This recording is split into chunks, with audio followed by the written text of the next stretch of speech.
রেফারেন্ডামের যে উত্তরগুলো আছে সেই উত্তরগুলোর মধ্যে আসলে খুব স্পষ্টভাবে বিএনপির নোট অফ ডিসেন্টটাকে অ্যাকনলেজ করে না, এরকম প্রশ্ন আসলে একটাই, সেটা হচ্ছে উচ্চকক্ষ এবং উচ্চকক্ষে প্রপোর্শনাল রিপ্রেজেন্টেশন। আমার হিসাব মতে যে তত্ত্বাবধায়ক সরকার সাংবিধানিক প্রতিষ্ঠানগুলোর যে নিয়োগের ব্যাপারটা, সেইটা জুলাই সনদের প্রশ্নটার ফ্রেমিংটা যদি দেখেন, ফ্রেমিংটা যেভাবে করা আছে সেখানে আসলে হচ্ছে গিয়ে বিএনপির নোট অফ ডিসেন্ট এক্সারসাইজের একটা সুযোগ আছে। আপনি যদি প্রশ্নটা দেখেন, প্রশ্নটা করা হয়েছে যে জুলাই সনদে বর্ণিত প্রক্রিয়ায় এই জায়গায় নিয়োগ দেওয়া হবে। এবং আপনি যদি জুলাই চার্টার ইমপ্লিমেন্টেশন অর্ডারে যান, সেখানে দেখবেন যে জুলাই সনদের সংজ্ঞা যেটা দেওয়া আছে, জুলাই সনদ হচ্ছে 17ই অক্টোবর যেই ডকুমেন্টটা সাইন করা হয়েছে। কারণ 17ই অক্টোবর যে ডকুমেন্টটা সাইন করা হয়েছে সেটাতে বিএনপি দাবি করতে পারে আমার নোট অফ ডিসেন্ট আছে।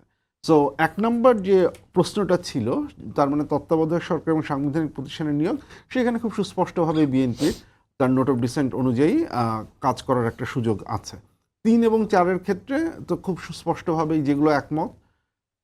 বিপদটা হচ্ছে বা বিএনপির আপত্তির জায়গাটা হচ্ছে 2, কারণ 2 নম্বর যে প্রশ্নটা আছে আপনার রেফারেন্ডামে, সেইখানে 2 নম্বরে উচ্চকক্ষের একদম ভূমিকা খুব স্পষ্টভাবে বলা আছে যে একটা উচ্চকক্ষ গঠিত হবে, উচ্চকক্ষ প্রপোর্শনাল রিপ্রেজেন্টেশনের মাধ্যমে গঠিত হবে এবং উচ্চকক্ষের সংখ্যাগরিষ্ঠের মতামতে মানে সিম্পল মেজরিটির সাথে কনস্টিটিউশনাল অ্যামেন্ডমেন্টের ক্ষমতা থাকবে। এইখানে জুলাই সনদে বর্ণিত প্রক্রিয়া বা এরকম কিছু নেই।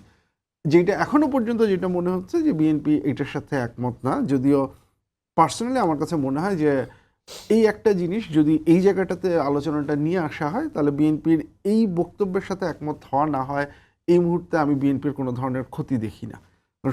খুব সোজা যেটা হিসাব, যে আপনি যদি প্রপোর্শনাল রিপ্রেজেন্টেশন হিসেবে দেখেন, বিএনপির অলরেডি 51%-এর মতো ভোট আছে এবং আমার ধারণা সিট ডিস্ট্রিবিউশন করলে বিএনপির আসন সংখ্যা সেখানে 55 থেকে 56-তে দাঁড়াবে।